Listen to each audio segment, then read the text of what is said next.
thrill of catching a monster bass, a slob, just an absolute giant fish. It's what I live for, and it's what Berkeley lives for. They try and create the best soft plastics. The world of bass fishing has been taken over by soft plastics, and this is just a few of the soft plastics that they have created. Most soft plastics, after you catch about 2 or 3 fish, they're done and you have to throw them out, and they're no good. But they've created some baits that they can withstand about 5 fish before they get too torn up. The first bait is the Devil Spear. It was made as a flipping and punching bait, so you could throw it in heavy cover like through grass mats and lily pads and whatnot. And it has this serrated tail, and what the serrated tail does is it makes it fall, and the water catches and displaces, and it makes the bait kind of shake as it falls. Most people Texas rig it and place it on a 3/8 ounce weight. I'll pass this one. Be careful with hooks. They handed it to the pros and they asked them to just try it out. They did not tell them what it was made for. They told them just to try it out, and they created 5 different ways to fish this bait. You can throw it on a trailer, on like a jig. People were swim baiting it, making it look like a minnow, and fishing deep water with it, punching it like what it was made for. And they actually started cutting the tail in these baits to split it and make it more look like a bait fish. And it just creates more action to the backside of it. Next slide. This is actually to show the quivering on it.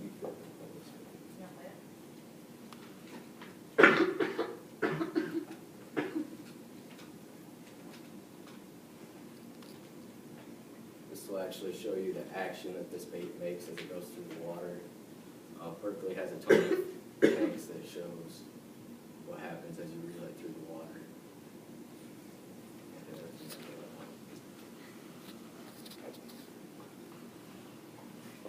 The next bait that they created, this just came out the backslide.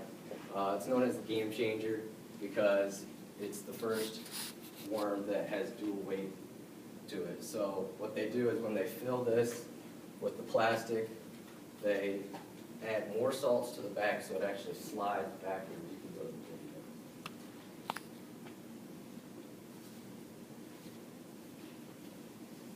This is actually a French fry type style bait. It's Texas rigged, and it just glides backwards in the water. And it glides back into the fish's face, and they just can't stand it. It's a finesse type lure.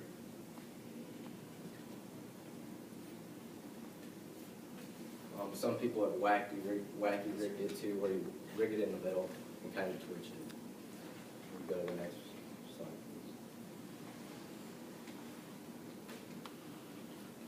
please. This is the Berkeley Haddock Pit Boss. It's made to look like a crawfish, and they do a really good job of making sure it looks like a molting crawfish. They actually turn blue during the winter, and then during the cold months, when the water gets cold, they molt their shell, and they do a great job of making it look like that.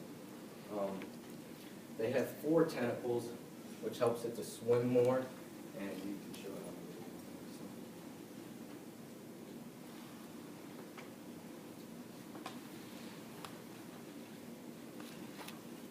This has more action than any other crawl bait on the market right now, and it just really glides through the water.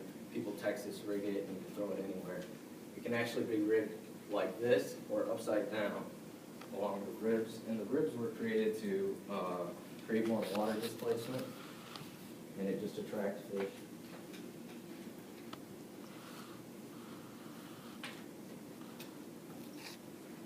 Some people were taking the weights off of it and throwing it on the top water and making it much like a buzz bait and whatnot. So there are many ways to fish these baits they came out with. They're actually made by the pros for the pros, and they're all pretty cheap, around $3 for a package. So next time you go, make sure you pick up the package. These are actually the creators of Haddock, the bait line. This is Michael Iaconelli on the left, and the left two pictures, he's my favorite bass fisherman. He created the devil spear and the backslide. He's a finesse type fisherman. And then on the right is Steve Reese. He created the crawl, the pit boss, and they have both won Bassmaster Classics, Mike Iaconelli in 2003 and Steve Reese in 2004.